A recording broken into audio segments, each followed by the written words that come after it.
বৰাটেক্সলৈ সকলোকে স্বাগতম জনাইছোঁ।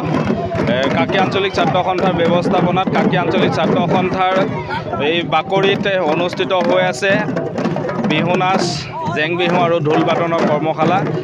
বৰ্তমান মোৰ লগত উপস্থিত আছে কাকি আঞ্চলিক ছাত্ৰ সন্থাৰ সভাপতি কুঞ্জ বনিয়া। আমি তেখেতৰ পৰা প্ৰথমে মনৰ অনুভৱ জানিবলৈ চেষ্টা কৰিম।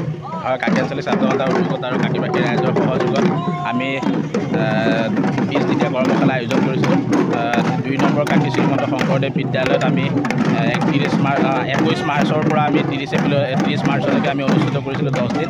তাৰ পাছত আমি কাকি আঞ্চলিক ছাত্ৰ সন্থাৰ মুখ্য কাৰ্যালয় বাকৰিত আমি 31 মাৰ্চৰ পৰা 10 দিনীয়া কাৰ্যসূচীৰে 10 এপ্ৰিললৈকে আমি বিহু কৰ্মশালা আয়োজন কৰিছিলোঁ। লগতে ঢোল বাদন আৰু জেং বিহু নৃত্য প্ৰশিক্ষণ চলি আছে।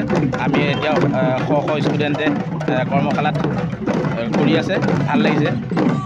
কাকিবাসী ৰাইজৰ এই জেগতে যদি আপোনাৰ পৰা এফাকি বিহু মাত্ৰ এটা কলি যদি আওৰাই দিয়ে তেতিয়াহ'লে খুব ভাল লাগিব। আমাৰ বৰাটেক্সৰ দৰ্শকসকলেও ভাল পাব। অকণমান চতে গৈ দুহাগে পালেহি এইখিনি হ'বই সুন্দৰ। লগতে আমাৰ মাজত উপস্থিত আছে কাকি আঞ্চলিক ছাত্ৰ সন্থাৰ মুখ্য উপদেষ্টা তথা হোজাই জিলা ছাত্ৰ সন্থাৰ সভাপতি আমাৰ কাকি গৌৰৱ দেৱজিৎ ডেকা ডাঙৰীয়া উপস্থিত আছে।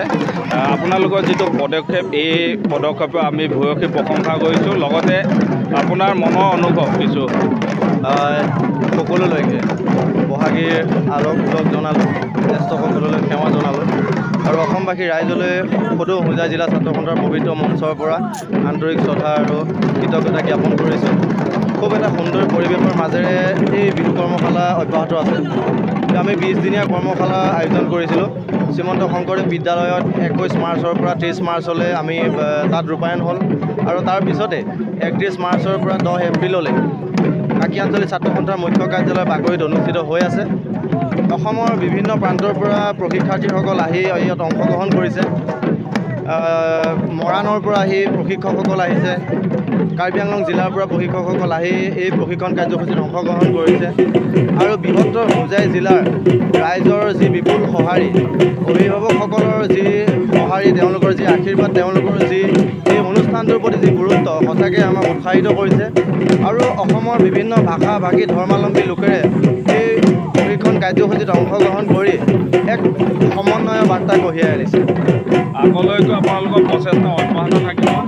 আমি বিগত বৰ্ষৰ দৰে এইবাৰো যিহেতু আমি এই পদক্ষেপ হাতত ল'লোঁ, আমি আশা কৰিছোঁ ৰাইজৰ আশীৰ্বাদ আৰু সঁহাৰি পালে নিশ্চয় আমি অনাগত দিনত এই কৰ্মশালাৰ উপৰিও আমি বিভিন্ন কৰ্মশালাৰ জৰিয়তে অসমৰ কৃষ্টি সংস্কৃতিৰ বৰপথাৰখনত যাতে এই বৃহত্তৰ হোজাই জিলাৰ অঞ্চলৰ পৰা গৈ যাতে কৃষ্টি সংস্কৃতিৰ বৰপথাৰখনত ক্ষুদ্ৰতম প্ৰয়াস অব্যাহত ৰাখিব পাৰে, তেওঁলোকৰ যি ক্ষুদ্ৰতম অৰিহণা আগবঢ়াব পাৰে, তাৰ ওপৰত আমি নিশ্চয় ব্যৱস্থা হাতত ল'ম।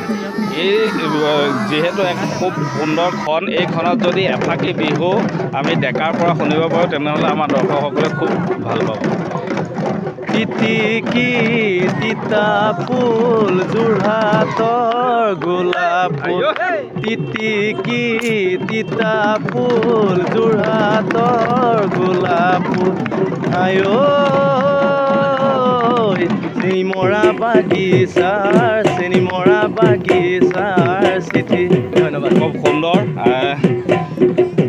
সদৌখন ছাত্ৰ সন্থাৰ প্ৰতিনিধিত্ব কৰি থকা প্ৰত্যেকজন নেতাৰ ক্ষেত্ৰত আপোনালোকে এইটো গুণ দেখিবলৈ পাব। কৃষ্টি সংস্কৃতিৰ পৰা আৰম্ভ কৰি অৰ্থনৈতিক তথা বৰ্তমান সময়ত কৃষি বিপ্লৱৰ লগতো জড়িত হৈ আছে সদৌখন ছাত্ৰ সন্থাৰ বিভিন্ন নেতাসকল। আমি এই চেগতে তেখেতসকললৈও আমাৰ ভিডিঅ'ৰ যোগেদি আমি শুভেচ্ছা জ্ঞাপন কৰিছোঁ।